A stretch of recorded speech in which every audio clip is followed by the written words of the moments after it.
Hey, welcome to the show. Today in the show, I have Minotaur. It's from Vex Robotics. It is so cool.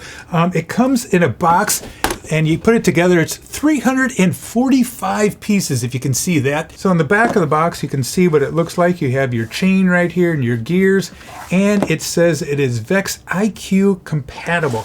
And this is the Vex IQ right here. So let's take a look at this. You can see right here, here are the gears, and in my Vex IQ robotic kit, here are the motors right here. Here's the two motors for my wheels. I know I could probably put that in there and make it work. I'll just have to take this out and install the these two motors and maybe another motor to drive this chain right here. So the blade will kind of go back and forth. So that's probably a project for the summertime. But this will look cool on your shelf or in your toy collection, or just have fun playing with. Minotaur, you're one of my favorite. You're one of my favorite there.